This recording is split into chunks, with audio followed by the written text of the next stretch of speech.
раздевалкаға шығарып салды. Әсем шок, мынандай болады. Мен айтамын, ол жабайы емес, просто бізде футболды осылай дәріптейді деп. Негізі, оны байқадым, негізі көбіне өте көп футболға барады, жанкүйерлер ол жақта көп жаңағы команда, өз командаларына шынымен де жанкүйер болатын көбіне байқадық. Енді сіздер футболға бардыңыздар, жаңа қаланы көрдіңіздер, оған дейін де кездесулер болды.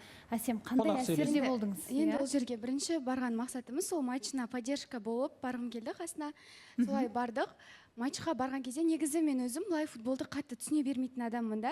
Барып поддержка беріп отқан кезде де қасымдағы адамдардан кім қайда гол салып отыр деп түсінбей отырмын. Бірақ енді бұйыртса алдағы уақытта оның барлығын түсініп біліп аламын деп ойлаймын. Сол поддержкасы енді Ақтөбенің поддержкасы күшті екен. Өзім анау-мынау жігітпен сөйлесіп жүрген жоқ екенмін деп ойлап қалдым бір жағынан. Кәдімгідей өзінің туған жерінде авторитеті бар, күшті сыйлайды бұл кісіні. Кәдімгідей күшті күтіп алды. Достарына да үлкен рахмет. Кәдімгідей мені сыйлап, күтіп алып, алдымыздан шығып енді гүлімді алып келіп. Солай күшті қатты ұнады. Негізі Ақтөбе деген кезде мен батыстың адамдарын былай елестететінмін ғой, грубый, сондай деп ше. Бірақ өте жақсы адамдар екен.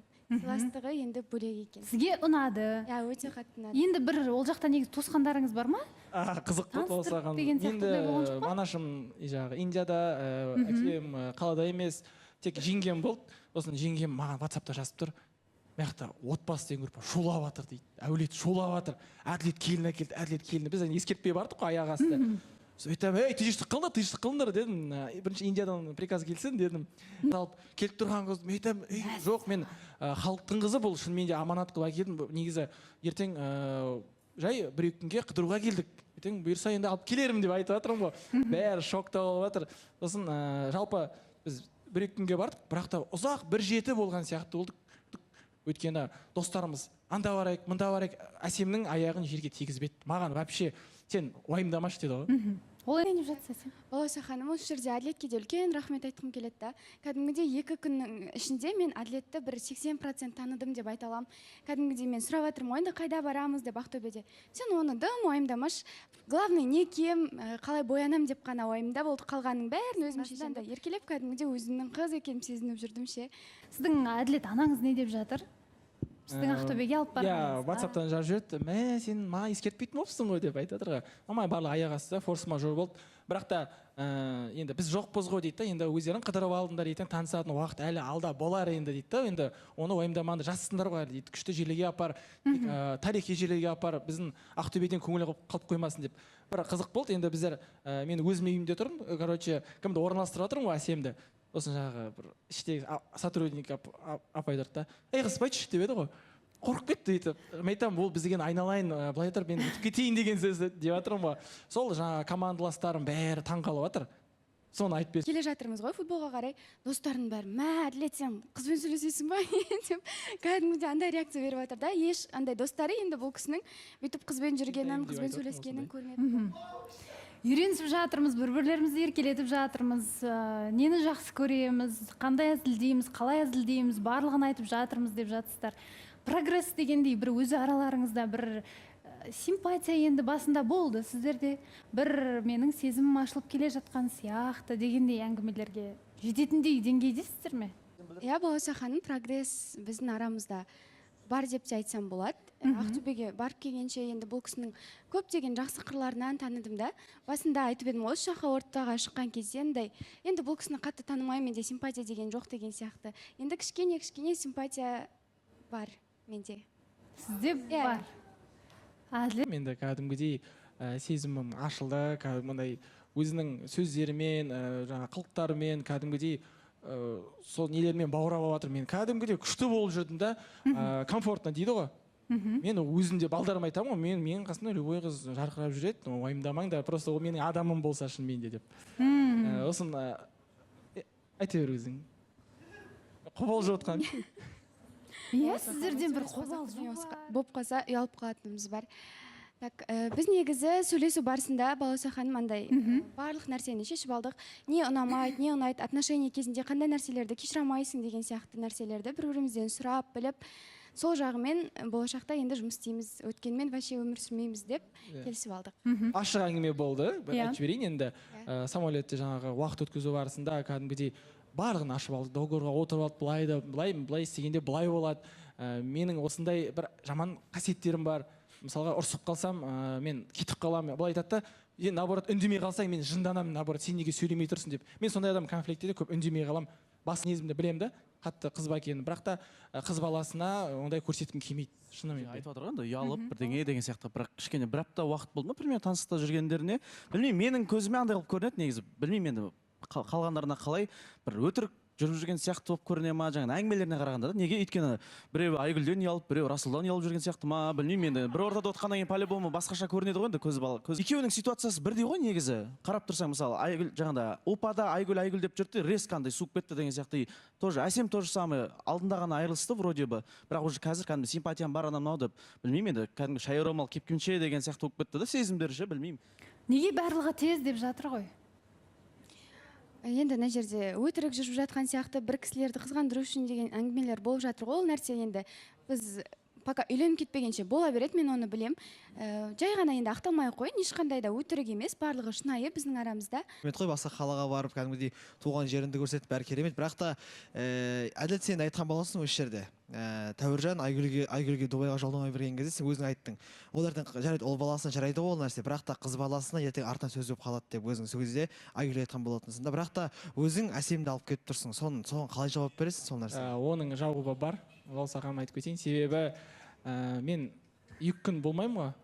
Бірақ та оны енді көбісі ренжіткісі келеді, көбісі не істегісі келеді, мазасын алатын адамдар болып қалар деп мен уайымдап, шынымен де өзім қасымда жүрсінші деп. Егер де бұл қандай болсын проблема болсын маған звондаса, мен Ақтөбеден Алматыға. Ол кезде біз екеуміз ғана барған жоқпыз Ақтөбе қаласына. Бұл кісінің жаңағы футболға баратын, матчқа қатысатын командасымен бардық. Ол командада ол кісілердің әйелдері де бар. Сол кісілермен бірге мен бір жерде болдым, бұл кісі өзінің үйінде болды. Сондықтан андай қылып халыққа жаман ой тастап жоқпыз. Ол жерде кәдімгідей 10-15 шақты адам болды. Иә, тастап кету кішкене қызғандым деп жатыр да енді. Яғни сен всегда жанында алып жүресің осыдан кейін де. Барлық қай жерге барсаң сол жерге алып жүресің. Иә. Жақсы онда. Баласа ханым, сол бағана енді Алишердің сөзіне келісім келіп отыр. Себебі қазіргі таңда әсем прям көзі жайнап, қуанып жүр да, бірақ алданып қалма деп айтқым келіп отыр. Қыз ретінде саған кеңес.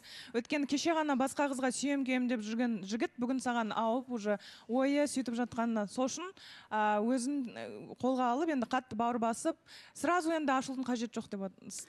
Жағдайда көбінесе әлі бұл әсем маған толығымен ашылған жоқ. Ол айтады, әлі мен сізге сенбеймін деді.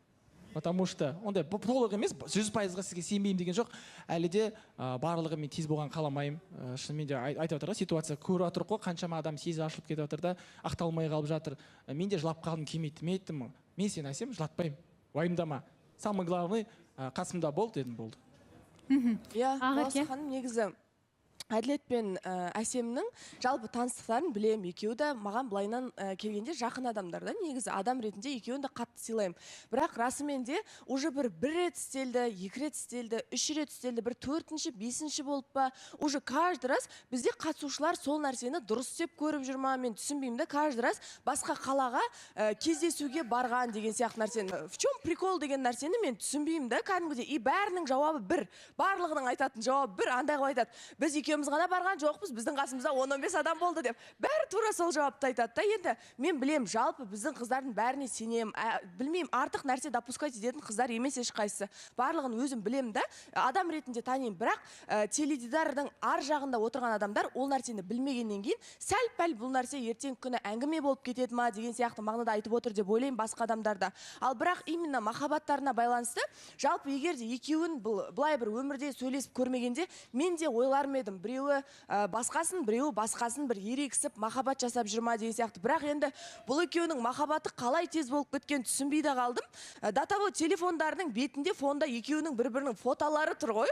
Қалай бұл екеуі бір-бірімен соншалықты дәрежеде бір-бірін жақсы көріп қалған. И мен Әділеттен енді Әсем бәрібір кішкентай ғой, енді мен енді бір сестренкам сияқты көрем. Мен Әділеттен сұраған болатынмын. Әділет, егер де ойнайын деп жүрсең, біреулерді қызғандырғың келіп жүрсе, ондай нәрсең болса, қыз баласына обал болады. Ертең күні оның көңілі бар деген сияқты айтқанда, маған кәдімгідей, я клянусь, ондай нәрсе жоқ деген сияқты қылып нүктесін қойғаннан кейін, енді жалпы екеуінен өте әдемі жұп көрем, бірақ жаңағыдай білмеймін, басқа қалаларға барып, ол нәрсені бір хит көріп, ондай істей берудің бір қажет жоқ па деп ойлаймын да. Ида.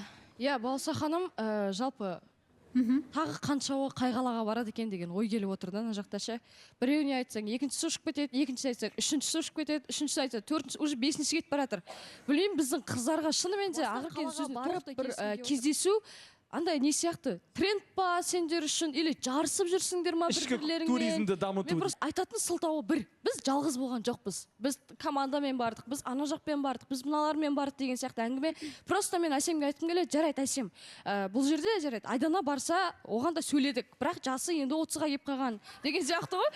Бірақ та сен әлі кішкентай қызсың ғой. Сен әлі шынымен де менен лично менен сен кәдімгідей 5 жастай ма 4 жастай кішкентай қызсың да.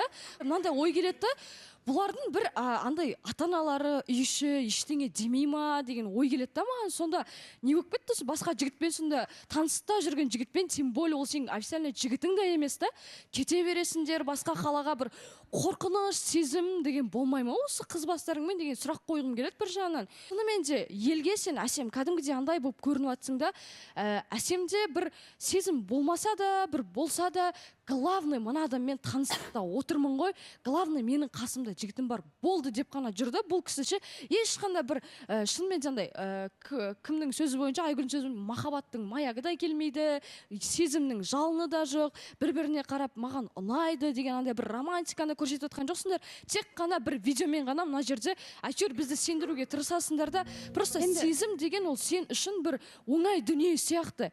Әлде бір сезімсіз болашақта да тұрмысқа шығып кете бересің бе сен?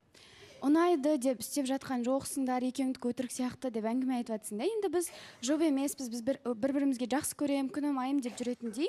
Және де енді мына жерде ата-аналарың жоқ па деп әңгіме айтып жатсың ғой. Менің ата-анам барлығын біліп отыр. Маған барған кезде де 24-те жеті мен WhatsApp арқылы хабарласып анаммен барлығын көрсетіп оттым. Ол нәрсені ол жақсы қабылдайды. Біздің үйдегілер бір аптаға кетіп қалған жоқпыз, біз 2 аптаға кетіп қалған жоқпыз, бар жоғы 2 күнге, және де бұның командасымен кеттік. Жоқ, бұл жерде тәрбие деген нәрсе болады. Одан кейін ұят совесть дейді ғой, сондай нәрсеге келтіреді ол нәрсе. Мен саған айтып жатқан жоқпын. Сен ол жаққа барып бір нәрсе істеген шығарсыңдар, өйткен шығарсыңдар деп жатқан жоқпын мен. Просто бұл сенің артыңда қалатын әңгіме. Ол ұпаға бәрібір ол еркек қой, оған дым келіп те кетерде нәрсе жоқ. Просто сен үшін сезімің ашылмаған жігітпен басқа қалаға бару, ол жақта 2-3 күнде болу деген нәрсе, бір сезім сен үшін оңай дүниеде. Шынымен жаңа Әлішер айтқандай, шай орамалға кепкенше сен сезімің бір апта бұрын сен отырасың ба жатқан жоқ қой. Бір апта бұрын сен отырасың мына жерде.